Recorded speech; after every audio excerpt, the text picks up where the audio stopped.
Nigeria's elections are often followed by the same debate. Should the National Assembly make better laws, or is the real problem the institutions responsible for implementing them? Electoral reforms are important, very, very important. But let's be honest, the real issue is INEC. INEC is the weapon fashioned against Nigeria. I strongly agree with Peter. Nigeria already has sufficient legal frameworks to conduct free, fair, and credible elections. We have electoral laws, we have constitutional provisions, we have guidelines. On paper, the structure exists. So what is the problem? The deeper issue is institutional weakness. INEC is the body tasked with implementing these laws, and implementation is where everything breaks down. From INEC, which compromised the entire electoral process, sabotaged his own effort, to the courts, who ignored clear rules and relied on technicalities in order to install a person in office. They killed that lie of Decree 24 of 1999. They killed it finally. Let's talk about Nigeria electoral system. Nigeria electoral system is built on two frameworks: the electoral framework and the legal framework. First, let's start with the electoral framework. The electoral framework has two key components. Number one, the Independent National Electoral Commission, INEC.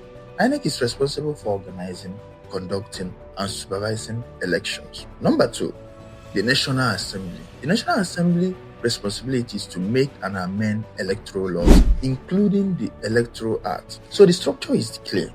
One body makes the laws, another body implements them. Now let's look at the legal framework. Nigeria operates under three main pillars: the 1999 Constitution as amended, the Electoral Act most recently amended in 2026. And pay attention to this, because this last part is very critical: INEC regulations and guidelines. This is where things becomes very interesting. Courts, who ignored clear rules and relied on technicalities in order to install a person in office. They killed that lie of Decree 24 of 1999. They killed it finally. One of the most controversial aspects of the 2023 general election was the Supreme Court's position that INEC regulations and guidelines do not carry the same force as statutory laws. In my view, that was a disappointing judgment. However, beyond the ruling itself, a more fundamental question arises. Why did INEC fail to comply with its own regulations and guidelines in the first place? Think about that. Before we even get to the court, before we debate legal hierarchy, why were the rules not followed? Let's remember something important. The Electoral Act 2022 introduced major innovations: legal backing for electronic accreditation through BVAS, transmission of election results, clearer timelines for party primaries and campaigns. There was significant reform.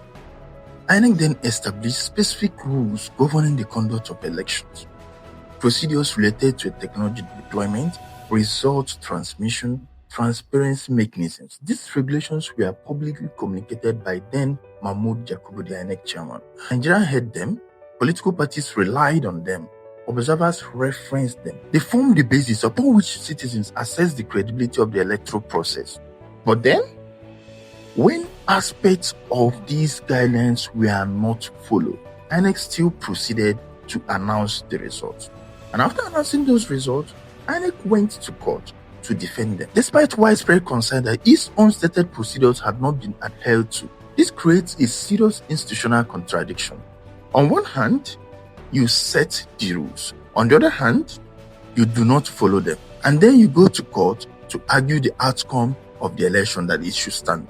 This is the core of the problem, because credibility is not just about what the law says, it's about whether institutions respect their own processes. And when an institution fails to follow its own guidelines, public trust begins to erode. That is where the real issue lies, not just in lawmaking, but in institutional integrity. If an institution sets rules for itself, publicly commits to those rules, and then fails to follow them, it cannot reasonably expect the court to ignore that inconsistency.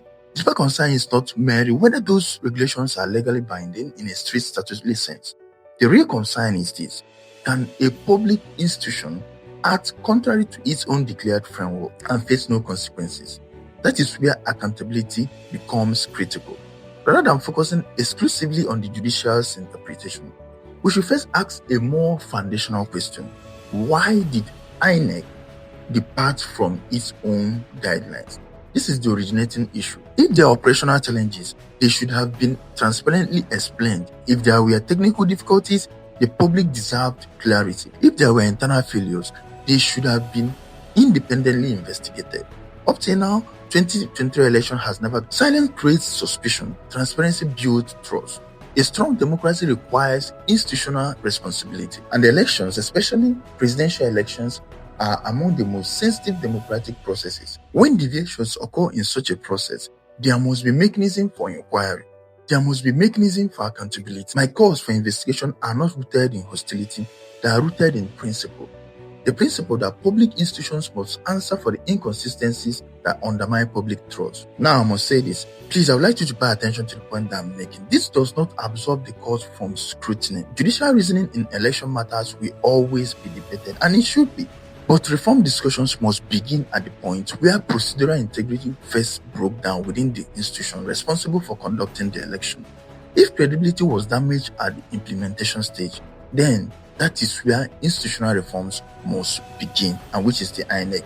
That is where accountability must begin, because democracy is not only about laws on paper. It's about whether institutions uphold the standard they set for themselves, and when they do not, there must be consequences.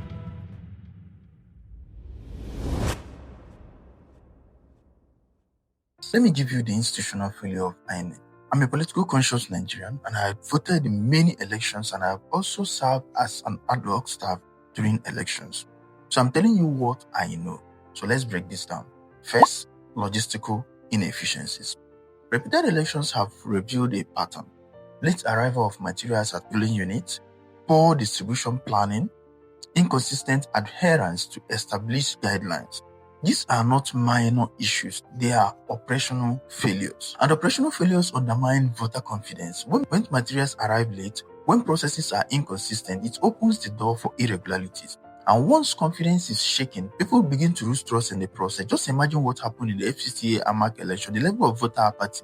And we also have to blend the people somehow, but that will be in a separate video. Second, technology deployment challenges. INEC introduced the bimodal voter accreditation system, which is BVAS.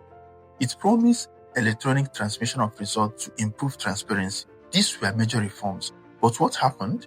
Technical glitches were reported. Result uploads were delayed. In some instances, uploaded results appeared unclear and incomplete with cancellations. This is my main point, because with INEC reform, they can still transmit fraudulent results electronically. They will upload terrible altered results on the IREF. This is one of the central points. My question is, why should INEC accept, compute, and upload results that raise obvious integrity concerns?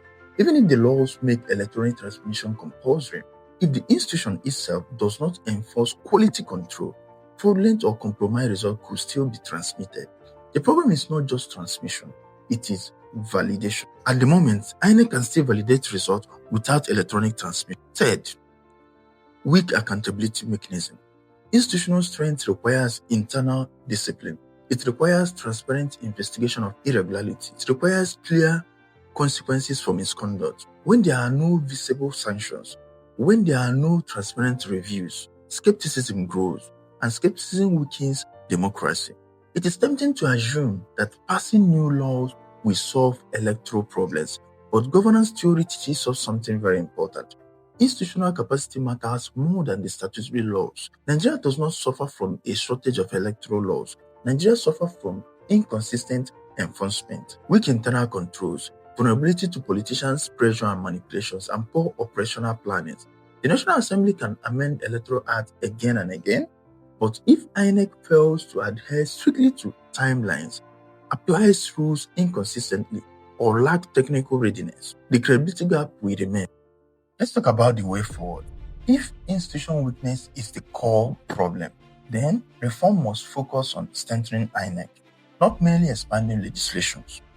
First, institutional independence. The appointment process for INEC leadership should enhance transparency, reduce executive dominance, increase bipartisan credibility. Institutional autonomy builds legitimacy and freedom. At least, the INEC chairman might feel some level of independence. Secondly, professionalization and capacity building. Election management must be treated as a technical profession. INEC staff should commit to enforceable standard of professional conduct. Where misconduct is proven, there must be prosecution. There must be consequences. In addition, logistics system must improve. Not this kind of late arrival of election materials or in some cases the absence of sensitive materials at all. Thirdly, transparent technology integration. Technology must be stress tested long before election. There must be contingency plans and there must be real-time public communication when challenges arises. Fourth, civic and civil society engagement. Engaging observers, engaging civil society organizations, engaging independent election observers to monitor the election. Comparative example across African democracy, example in Ghana, show that transparency strengthening institutional credibility. I would like to conclude. Nigerian election debate often focuses on whether the National Assembly has done enough. As always, they don't always do enough, but the evidence points to something deeper. Nigeria already possesses a constitutional framework, a modern Electoral Act, legal backing for technology. The persistent challenge does not lie in lawmaking, but in implementation. Without strong institutions, laws remain words on paper. If Nigeria truly seeks free, fair, and credible election, the priority must be institutional strengthening of INEC, because in the end, democracy does not fail for lack of legislation. It fails when institutions are too weak to enforce it. Alright, thank you so much for watching this video. I will continue to make such videos as we build up the 2027 general election.